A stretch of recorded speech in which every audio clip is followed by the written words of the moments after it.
아기를 키우는 그 집에서 많이 발견되는 고민 중에 하나가 뭐냐면 그 아이가 밥을 잘 안 먹는다는 거예요. 저는 태어나서 지금까지 식욕이 떨어져 본 적이 없고, 그리고 언제나 입맛이 좋은 아이를 키워봤기 때문에 아이가 밥을 안 먹는다라는 얘기를 제가 체감해서 이해하지는 못하고 그냥 지식적으로만, 그러니까 이론으로만, 머리로만 이해하는데, 아무튼 이 아이가 밥을 잘 안 먹게 되는 경우에 그 부모님들이 하시는 말씀을 보면은 그 아이에게 밥을 먹이기 위해서 별별 말씀을 다 하시더라고요. 그 중에 하나는 이렇습니다. 부모가 먼저 먹으면서 야, 이거 너무 맛있다. 이거 야, 딱 하나 남았네. 마지막 남은 거네. 지금 안 먹으면 못 먹네. 야, 이거 내가 먹어야지. 아무도 못 먹게 해야지. 이렇게 얘기하시더라고요. 이런 말 해보셨거나 아니면 들어보신 적 있으시죠? 그런데 그 말을 가만히 한번 놓고 보세요. 진짜 아무도 못 먹게 하고 내가 먹으려고 하는 말입니까? 아니죠. 그 얘기를 옆에서 들을 때 아이고 애가 잘 안 먹는데 부모가 저걸 먹는다고? 하나 남았는데? 이렇게 하시는 분은 아무도 없습니다. 그 말에 담겨있는 이 본래 의미를 알고 있기 때문에 저렇게까지 해서 아이를 먹이려고 하는구나, 이걸 파악하게 되는 거거든요. 그러니까 말로 할 때는 이거 마지막 남은 거 내가 먹어야지 이렇게 말했지만 실제로는 나 말고 이거 너가 먹어야 돼. 야, 이거 너가 먹을 거야, 이 얘기인 거잖아요. 그러니까 말과 전혀 다른 완전 반대의 뜻을 지금 말한 거잖아요. 그러니까 이 말이라는 것은 우리가 액면가 그대로 받을 때에 오해가 생기는 부분이 있고, 그리고 진짜 담겨있는 뜻을 파악하지 못할 때가 너무 많습니다. 물론 이 법정에서 쓰는 말이나 이럴 때에는 액면가 그대로를 봐야 되겠지만 실제로 우리가 주고받는 말은 그렇지가 않습니다. 그러면 어떤 사람들은 이렇게 말할 것 같아요. 아니, 그렇게 돌려서 어렵게 말하지 말고 그냥 이거 너 먹어라 라고 하면 되지, 왜 이걸 내가 먹어야겠다, 마지막 남았다, 왜 그런 식으로 말합니까? 라고 하실 수도 있겠는데요. 물론 그것도 맞는 말이지만 이게 표현법이잖아요. 반대의 의미를 말하면서 그 반대의 의미대로 하게끔 이 어떤 강조하는, 과장하는 그런 표현법이잖아요. 그래서 그 표현법을 통해서 의도하는 바를 성취하기 위해서 그런 반대의 표현을 사용한다는 거죠. 그러니까 우리가 말을 이해할 때에는 항상 그 맥락을 잘 보셔야 됩니다. 예를 들어서 이 고맙습니다라는 말도 우리가 어조라던가 표정 이런 거에 따라서 하나도 안 고맙거든요. 이거 이렇게 말할 수 있잖아요. 예를 들어서 고맙습니다 이렇게 하면 이거 안 고맙다는 얘기인 거잖아요. 그죠? 당신 때문에 망했습니다 이런 의미가 될 수도 있고, 근데 글자로 놓고 보면 고맙습니다니까 진짜 고마운 거보다 이렇게 생각할 수 있는 거거든요. 제가 왜 처음에 이런 말씀으로 이 말씀을 시작하냐면요, 우리가 보고 있는 이 성경도 우리가 글자로 보잖아요. 그러니까 이런 식으로 본래의 의미를 잘 파악하지 못할 때가 있다는 거예요. 그래서 우리가 예수님이 오늘 하신 말씀을 보면서 실제 예수님이 하시고자 하셨던 말씀은 뭔지를 좀 파악해 보려고 하는데요. 우리가 함께 나눈 이 본문은 우리 낯설지 않습니다. 너무 많이 들어봤고 대체로는 씨 뿌리는 자의 비유라는 이런 식의 제목으로 우리가 이 비유를 많이 봤는데요. 특히 누가복음은 이 비유만 놓고 보면 4절밖에 되지 않아요. 4에서 8절밖에 되지 않기 때문에 이해하기도 어렵지 않고 근데 익숙하거든요. 근데 이 비유를 가만히 보면 이 씨 뿌리는 자 비유라고 하기보다도 씨가 떨어진 땅 비유라고 해야지 맞습니다. 왜냐하면 비유가 주목하고 있는 것은 땅이거든요. 우리 4절 보시면 각 동네에 이 사람들이 예수님께로 나아옵니다. 아무래도 예수님의 그 소문이 많이 퍼진 걸로 보여져요. 그러니까 사람들이 듣고 이제 몰렸겠죠. 근데 그 모인 사람들의 수가 굉장히 많았습니다. 4절에 보면 큰 군중을 이루었다라고 기록할 정도로 많이 있었는데, 이 상황에서 예수님이 지금 비유 말씀을 하시는 거예요. 비유에는 4가지 땅이 나옵니다. 첫 번째는 이 길가고요. 그리고 바위, 그리고 가시떨기, 가시덤불 다 좋습니다. 그리고 좋은 땅, 이렇게 4가지가 나오는데, 길가에 떨어진 씨는 공중의 새들이 먹어버립니다. 안 좋은 땅이죠. 그리고 바위 위에 떨어진 씨는 싹이 났다가 이 습기가 없어서 금방 말라버립니다. 그리고 가시떨기 속에 떨어진 이 씨앗은 이 가시가 함께 자라면서 이제 방해를 해서 못 자라게 되는 거예요. 그리고 좋은 땅은 100배의 결실을 맺게 됩니다. 그러니까 내용은 굉장히 단순해요. 이 비유 자체가 어렵지 않습니다. 그리고 우리가 농부가 아니어도 이 비유는 어떤 뜻인지 이해할 수 있거든요. 근데 저 같은 사람들은 이런 비유를 들으면 이런 생각을 할 수도 있을 것 같아요. 아니, 씨 뿌리는 자가 처음부터 씨를 똑바로 뿌리면 되지, 막 그냥 아무데나 대충 후들겨 뿌려버렸으니까 막 저기도 떨어지고 여기도 떨어지는 거 아니냐, 이렇게 생각하실 수도 있겠는데요. 이 유대인들이 이 씨를 뿌릴 때에는 우리 한국 사람이 하던 것과는 좀 다른 것 같아요. 일단은 씨를 뿌려놓고 그 다음에 땅을 기경하는 방식으로 했기 때문에 그렇게 하다 보니 씨가 여기저기 다른데 원치 않는 곳으로 튀기도 하고 그런 상황이었거든요. 그렇기 때문에 오늘 비유처럼 길가 혹은 바위 위, 돌밭이라고 해도 괜찮을 것 같아요. 그리고 가시떨기 속으로 이 씨가 튀어나가기도 했던 것 같아요. 아무래도 그 토양이라던가 환경 때문에 그런 방식으로 씨를 뿌렸던 것 같은데요. 그런데 우리 8절 보시면 예수님이 마지막 하신 말씀이 조금 의미심장합니다. 들을 귀 있는 자는 들을지어다. 네. 그러니까 지금 내가 한 말은 액면가 그대로 보면 안 돼, 이 얘기를 하시는 거예요. 예를 들어서 어떻게 해볼까요? 책상 테이블 위에 커피 한 잔 있다, 들을 귀 있는 자는 들어라, 이렇게 얘기를 했다고 하면 먹으라는 거야? 먹지 말라는 거야? 뭐지? 이제 고민이 되잖아요. 액면가 그대로가 아닌 거잖아요. 그러니까 예수님도 비유를 쭉 말씀하시고서는 들을 귀 있는 자는 들어라 라고 마무리를 하셨어요. 그러면 지금 이 비유가 어떤 걸 말하고 있어, 그걸 파악해. 네. 이렇게 이해하시는 게 맞다는 거죠. 그러니까 예수님이 말씀하시는 것은 씨가 얼마나 자랐냐, 혹은 그 씨를 받은 땅이 어떤 땅이냐, 여기에 주목할 게 아니라 지금 내가 이 말을 왜 하는지를 잘 생각해 봐, 이런 부분이거든요. 근데 이 비유를 일단 이해 못한 사람들이 등장해요. 누구냐면 제자들입니다. 보시면 9절에 제자들이 이 비유의 뜻을 물어봐요. 그러니까 제자들은 이해 못한 거예요. 그때 예수님이 이 씨 뿌리는 자, 그러니까 제가 아까 말씀드린 씨가 뿌려진 땅의 비유가 어떤 의미인지를 설명해 주십니다. 11절에 보시면, 네, 우리가 읽은 본문 다음입니다. 11절에 보시면 씨는 하나님의 말씀이라고 소개해 주세요. 말씀. 그러니까 하나님의 말씀이 뿌려지는 상황이에요. 12절. 길가에 씨가 떨어졌다는 것은 일단 말씀을 들은 자인데, 길가, 그러니까 땅이 사람이라는 것은 분명해지는 거거든요. 확실하게 알 수 있는 것은 땅이 사람이에요. 근데 길가에 씨가 떨어졌다는 것은 말씀은 듣기는 들었지만 이 마귀가 이 말씀이 자라지 못하도록 그 말씀을 뺏어가요. 그래서 믿지 못하고 구원에 이르지 못한 자다. 그리고 13절에 바위 위에 떨어졌다는 것은 이 말씀을 받을 때에는 기쁨으로 받지만 뿌리를 못 내린다는 거예요. 그러니까 시련 앞에서 배반하는 사람들. 그리고 14절은 가시떨기가 나오는데, 가시떨기에 떨어졌다는 것은 이 말씀을 듣기는 들었지만 사는 동안에 이 근심과 재물과 향락 같은 것에 사로잡혀서 열매를 맺지 못하는 사람을 뜻해요. 그리고 15절, 좋은 땅에 씨가 떨어졌다는 것은 착하고 좋은 마음으로 말씀을 듣고 지키며 인내로 결실하는 사람들에 해당합니다. 그러니까 여러분, 이 해설을 들어도 크게 어렵지 않죠? 어떤 의미인지 어느 정도 예상했던 것과 같은 맥락의 해설이에요. 맞죠? 그런데 여기서 이상한 부분은 뭐냐면 10절이에요. 하나님 나라의 비밀을 아는 것이 너희에게는 허락되었으나 다른 사람에게는 비유로 하나니 이는 그들로 보아도 보지 못하고 들어도 깨닫지 못하게 하려 함이라.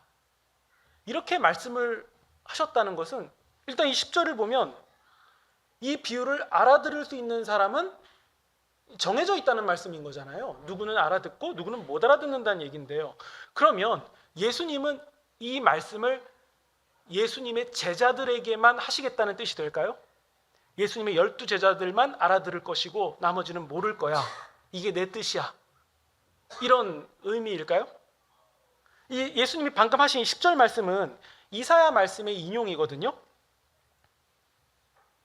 근데 이 이사야 말씀에 이사야가 했던 말씀을 이사야서에 나온 말씀을 예수님이 인용하시면서 이렇게 말씀하신 걸 놓고 보면 제자들만 알아듣도록 비유를 말씀하신 것처럼 보여요.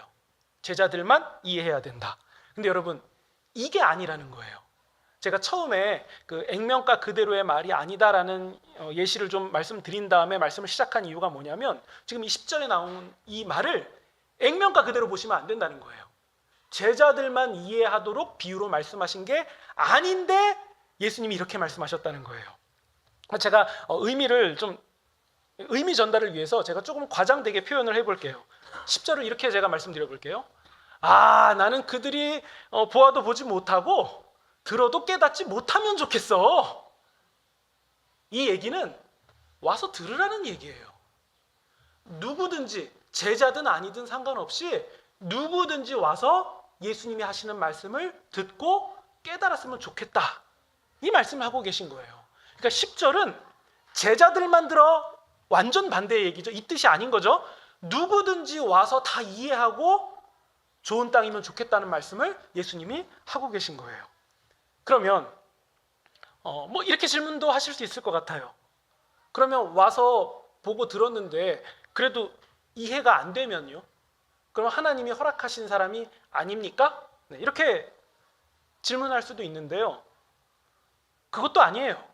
여러분, 지금 우리가 읽은 이 짧은 본문에서 예수님의 비유를 이해 못한 사람들은 누구예요? 제자들이죠. 실상 이해 못해서 그 뜻이 뭐냐고 물어본 사람들은 제자들이었다는 거예요. 그러니까 예수님 말씀을 들었는데 저는 이해가 잘 안 되는데요 라고 했을 때 그 사람은 배제된 사람이 아니라는 거예요. 제자들도 이해 못했다는 거죠. 그러니까 핵심은 예수님은 지금 누구든지 와서 말씀을 듣고 모르겠으면 이 제자들이 한 것처럼 물어보라는 거예요. 그래서 예수님의 본래 뜻은 뭐냐면 이해하기를 원한다. 이게 무슨 뜻인지 너희가 받기를 원한다. 심지어 물어보기까지 이해하기를 원한다. 즉 본문은 바로 이 내용을 촉구하고 있었던 거예요.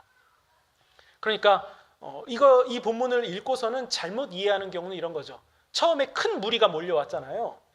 그때 그 큰 무리를 보면서 10절 말씀을 가지고 무리가 크게 모여봤자 그 중에 이해 못하는 사람들 따로 있고 선택된 사람들 따로 있고 요 사람들만 이해하는 게 하나님 뜻이야. 이렇게 이해한다면 이건 액면가 그대로 말을 잘못 본 거죠.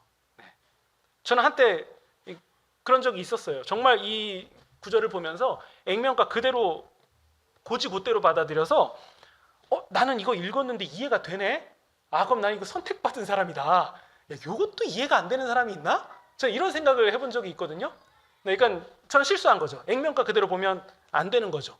그리고 학습 능력이 좋거나 눈치가 빠르거나 머리 좋은 사람들은 대충 예수님이 지금 어떤 말씀을 하시는지 이해가 돼요. 그러니까 선택받았냐 못 받았냐 이렇게 평가하는 것은 전혀 맞지 않죠.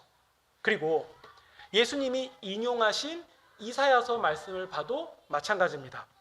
하나님이 이사야 선지자를 부르실 때 어떤 말씀하시냐면 내가 누구를 보낼까? 누가 우리를 위하여서 갈까? 라고 이 말씀을 하시는데 그 전에 이사야의 입술을 거룩하게 하신 다음에 누가 나를 위해서 갈까? 누가 우리를 위해서 가서 말씀을 전할까? 이렇게 얘기하신다는 것은 이사야 들으라고 하시는 말씀인 거잖아요. 그때 이사야가 제가 가겠습니다 라고 옆에서 얘기를 해요. 그때 하나님이 뭐라고 말씀하시냐면 이사야 너가 가서 말씀을 전할 때 너가 전하는 말씀을 듣고서는 회개하고 좋은 반응을 보여서 그들이 고침받을까 봐 내가 걱정이 된다. 하나님이 이렇게 말씀하세요. 여러분, 하나님은 어떤 분이십니까? 사람들이 회개하고 돌이켜서 하나님의 은혜 가운데 나아가게 되는 것을 걱정하시는 분입니까? 어떻게든 구원을 베푸시려고 하시는 분 아닙니까? 심지어 당신의 아들을 독생자를 보내셔서 십자가의 희생제물로 거시기까지 하나님은 용서하시려고 하시는 분 아닙니까? 근데 그 하나님께서 이사야 너가 전하는 말씀을 듣고 돌이킬까 봐 내가 걱정이 된다 이렇게 말씀하셨다면 그것은 회개하라는 거죠. 돌이키라는 것을 아주 강력하게 하시는 말씀이에요. 그러니까 예수님이 지금 이 이사야 선지자 이사야서에 기록된 말씀을 인용하시면서 사람들에게 말씀하시는 것은 이제 분명해지는 거죠.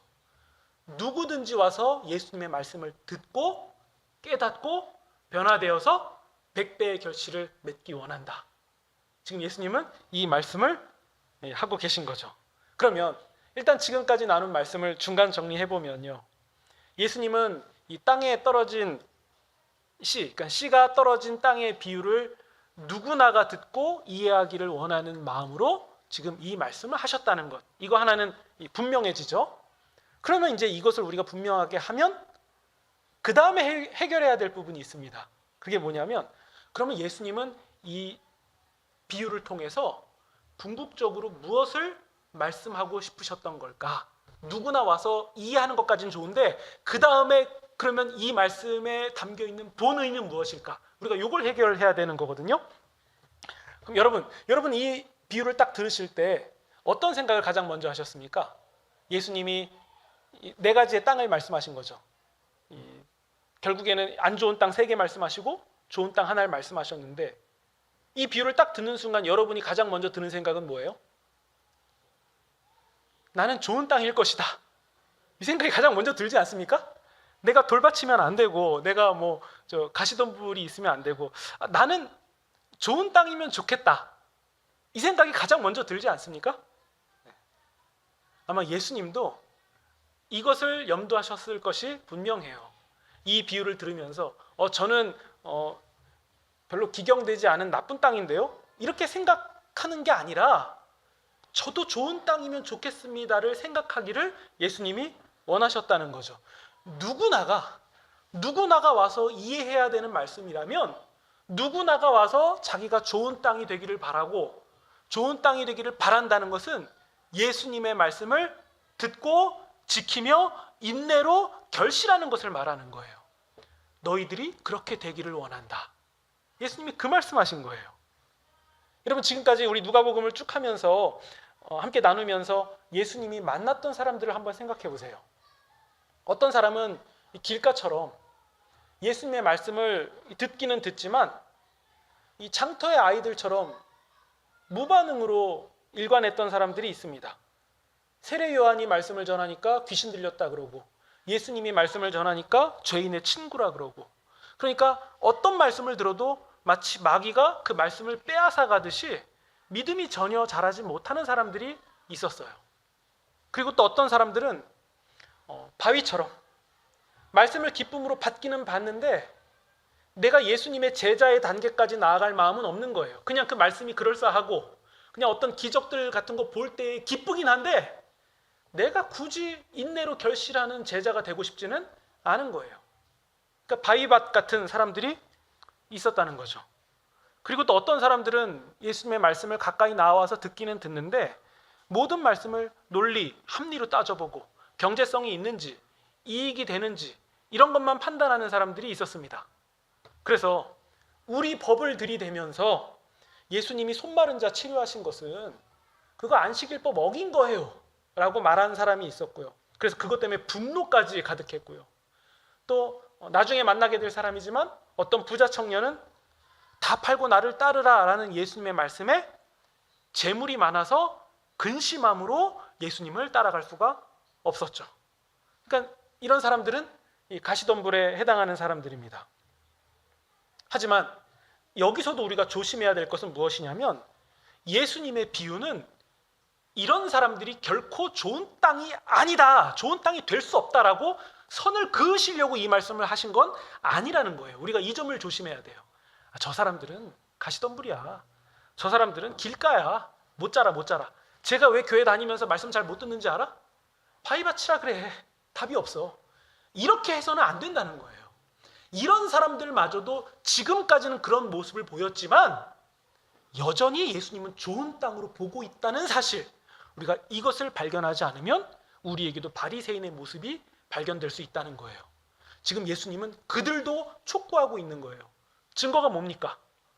예수님이 우리가 지금 8장 함께 봤는데 8장 이후에 어떤 사람들을 만나는지 보시면 알 수 있죠. 삭개오 같은 사람들 만났어요. 여전히 판단하는 죄인들 만났습니다. 바리새인들 만났어요. 종교 지도자들 만났습니다. 그들이 처음부터 길 까고 바위 바치고 애초에 변할 가능성이 없다면 예수님이 왜 시간 낭비하십니까? 좋은 밭들만 만나시면 되지. 그래서 100배, 200배 결실 맺으면 되는 거 아닙니까? 근데 예수님은 왜 변화되지 않는 사람을 계속 만나십니까? 예수님은 그들이 여전히 좋은 땅이 될 수 있다고 보고 계셨기 때문이에요. 그러니까 예수님은 그들을 또 찾아가시고 또 찾아가신 거죠. 그러니까 예수님의 비유는 선 긋는 게 아니죠. 모두가 좋은 땅이고 착하고 좋은 마음으로 예수님의 말씀을 듣고 말씀을 지키고 인내해서 결실하라고 촉구하고 계신 거예요. 그러면 지금 나눈 말씀을 이렇게 마무리를 하면 될 것 같습니다. 예수님은 지금 좋은 땅이 누구인지를 재정의하고 계신 거예요. 좋은 땅이 누군지를 다시 정의하고 계신다는 거예요. 우리는 좋은 땅 하면 이미 딱 생각나는 사람들 있잖아요. 이런 모습에 이런 행동을 하는 사람들이 좋은 땅일 것이다. 근데 예수님은 그런 상황 가운데서 좋은 땅이 무엇인지를 지금 분명하게 하고 계십니다. 우리 읽지 않았던 1절 한번 보시겠습니까? 예수님이 각 성과 마을을 두루 다니면서 하나님의 나라를 선포하시고 그 복음을 전하시고 12제자가 함께하고 있는데 2절부터 보세요. 7 귀신이 나간 막달라 마리아가 있고 헤롯의 청지기인 구사라는 사람의 아내인 요한나라는 사람이 있고 그리고 수산나라는 사람도 있고 그 외에 다른 여러 여자들이 있었는데 이들이 자기의 소유를 가지고 예수님과 12제자를 섬겼다라고 소개하고 있죠. 이 당시의 여인들입니다. 사회의 대표가 될 수 없는 사람들이죠. 근데 이런 사람들을 먼저 언급한 후에 땅에 떨어진 씨가 떨어진 땅의 비유를 했다는 것은 이 여인들 누굽니까? 세상의 눈으로 볼 때는 길가 같은 사람들이고 가시덤불로 가득해 보이는 여인일 수 있겠지만 왜냐? 7 귀신 들렸던 여자잖아요. 그러면 좋을 수는 없잖아요. 7 귀신 들렸으니까 그가 조금만 실수해도 뭐야? 귀신 아직 덜 떠난 거 아니야? 충분히 이렇게 생각할 수 있는 사람들인데 이런 사람들이 먼저 언급이 되고 예수님의 비유가 나왔다는 것은 이 사람들 좋은 땅이라는 거예요. 이 사람들이야말로 진정 좋은 사람들이고 인내해서 결실을 맺는 사람들이라는 얘기를 이 비유가 지금 하고 있는 거예요. 더 나아가서 향유를 가지고 예수님께 나온 죄 많은 여인. 이 여인은 바위밭입니까? 좋은 땅입니까? 좋은 땅이에요. 지금 누가복음의 저자 누가는 이 사실을 보고 이 본문을 기록하고 있었던 거예요. 메시아를 만나기 위해서 여러 번 질문하고 회의감까지 가졌던 세례 요한은 나쁜 땅입니까? 좋은 땅입니까? 하인이 낫기를 원했던 백부장은 어떻습니까? 지붕을 뚫고 예수님께 나온 중풍병자와 친구들은요? 좋은 땅입니까? 나쁜 땅입니까? 또 예수님께 낫기를 원해서 그 먼 길을 떠나 예수님께 나온 수많은 병자들, 그 병자들은 좋은 땅입니까? 나쁜 땅입니까? 이 사람들이 좋은 땅이라는 거예요. 이 사람들이 좋은 땅이라는 것을 이 비유가 지금 앞의 내용들을 다 끌어안고 말하고 있는 거예요. 세상의 눈으로 볼 때에는 하나도 좋을 수 없는, 기경할 가치도 없어 보이는 그런 땅이 실상 좋은 땅이었다는 것을 지금 말하고 있었던 거죠. 그 땅에서 믿음의 싹이 튀어오를 것이고 그 싹에서 100배의 결실이 이루어진다. 이것이 예수님의 시선이었다는 거예요. 그러면 여러분 이렇게 정리할 수 있죠. 누가 좋은 땅입니까? 예수님께 나온 사람들이 좋은 땅입니다. 예수님께 은혜를 입기 원하는 사람들이 좋은 땅이고 예수님의 말씀을 듣기 원하는 자들이 좋은 땅이고 물론 겉으로 볼 때에는 길가 같고 바위밭 같고 또 가시덤불 같고 그렇게 보이는 인생일 수도 있겠지만 그 땅을 기경하시는 예수님께 나온다면 그 땅은 좋은 땅이라는 거예요. 우리가 예수님의 비유에 예수님이 하신 이 비유의 말씀에서 이 진리를 발견하시기 바랍니다. 그럼 여러분은 좋은 땅입니까? 나쁜 땅입니까? 이 말씀을 하고 싶은 거예요. 물론 우리 스스로를 돌아볼 때 우리의 그 상황을 생각해 보면 그래도 어떻게 제가 제 입으로 좋은 땅입니까? 이렇게 말씀하실 수 있겠지만 그런 마음이 있다는 건 참 귀한 거고요. 예수님의 평가는 다르다는 것은 이 별건 처리하시면 좋겠습니다. 예수님은 여러분들을 좋은 땅이라고 말씀하실 것이고, 이것은 제가 여러분 기분 좋으라고 드리는 말씀이 아니라 실제로 우리가 본문을 볼 때 예수님이 하시는 평가가 그러하고, 아니 그 죄 많은 여인도 좋은 땅이라면 우리도 똑같이 좋은 땅 될 수 있는 거 아닙니까? 예수님이 그렇게 평가하고 계시다는 사실이 우리에게 분명히 남으시면 좋겠습니다. 물론 우리가 예수님께 나아갈 때는 미안한 모습이 있는 건 당연하죠. 죄송하고 부족하다는 것을 인지하는 건 당연한 거죠. 그건 예의예요. 예의 차원에서 우리는 그럴 수 있어요. 근데 예의는 예의고 실제는 달라요. 누가 우리 집에 손님으로 왔는데 그 사람이 예의 차린다고 해서 밥 안 줄 거예요? 밥 주죠. 대접 잘할 거죠. 식사 대접뿐만 아니라 내가 할 수 있는 건 잘하죠. 이 사람이 괜찮아요, 됐습니다라고 해도 나는 안 됐잖아요. 나는 할 거잖아요. 상황을 바꿔서 저는 좋은 땅이 아닙니다라고 말씀드릴 수밖에 없는 우리에게 예수님이 어떻게 하시겠습니까? 아 그래? 그럼 좋은 땅 아닌 걸로 하자. 이렇게 하시는 분입니까? 그게 아니라는 거예요. 예수님이 우리를 좋은 땅으로 불러주셨다면 우리는 좋은 땅이고, 우리가 좋은 땅이라는 것은 예수님의 말씀을 듣고 인내해서 결실을 맺는데 그 결실이 100배가 될 수 있다는 것을 뜻하는 거예요. 그러니까 우리가 이 사실을 좀 분명하게 하시면 좋겠습니다. 중요한 것은 우리가 예수님을 보기 원하고 듣기 원하는 상태이냐, 이게 가장 중요하고, 우리의 능력은 좀 부족할지라도 그래도 우리 저 마음 저 밑바닥에 예수님을 향한 온기가 남아있다면 예수님은 거기서 싹을 틔워 올리시는 분이라는 사실을 기억하시면 좋겠고, 또 더 나아가서 우리에게는 그런 온기마저도 없는데 어떡하죠라고 생각하시는 분이 계시다면 저는 그것마저도 괜찮다라고 말씀드릴 수 있을 것 같아요. 왜냐하면 나인성 과부는 예수님께 어떻게 해달라고 요청해서 은혜를 입은 게 아니었거든요. 예수님이 만나 주셨거든요. 그러니까 예수님이 그런 분이시라면 우리의 이런 상황도 괜찮다라는 위로를 여러분들이 받으시면 좋겠습니다. 여러분,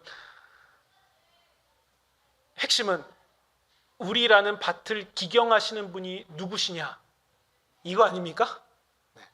무에서 유를 창조하시는 분이 주님이시라면 우리같이 형편없는 밭이라 할지라도 거기서 믿음의 싹을 틔워 올리실 수 있는 분이 예수님이시고, 예수님에게 모든 소망이 있기 때문에 우리가 할 일은 그저 예수님께 나아가는 것, 예수님을 듣기 원하는 것, 예수님을 보기 원하는 것, 그거 하나라는 사실을 우리가 깊이 간직하시면 좋겠습니다. 여러분, 그래서 주어진 한 주에도 예수님을 듣기 원하며 예수님을 만나기 원하는 그런 좋은 마음으로 예수님의 말씀을 따라서 인내해야 된다는 사실, 그냥 저절로 되지는 않는 것 같아요. 인내해야 된다는 사실도 우리가 간직하시면서 이를 악물고 인내해서 100배의 결실을 보시는 그런 저와 여러분이 되시기를 우리 구주 예수님의 이름으로 축원드립니다.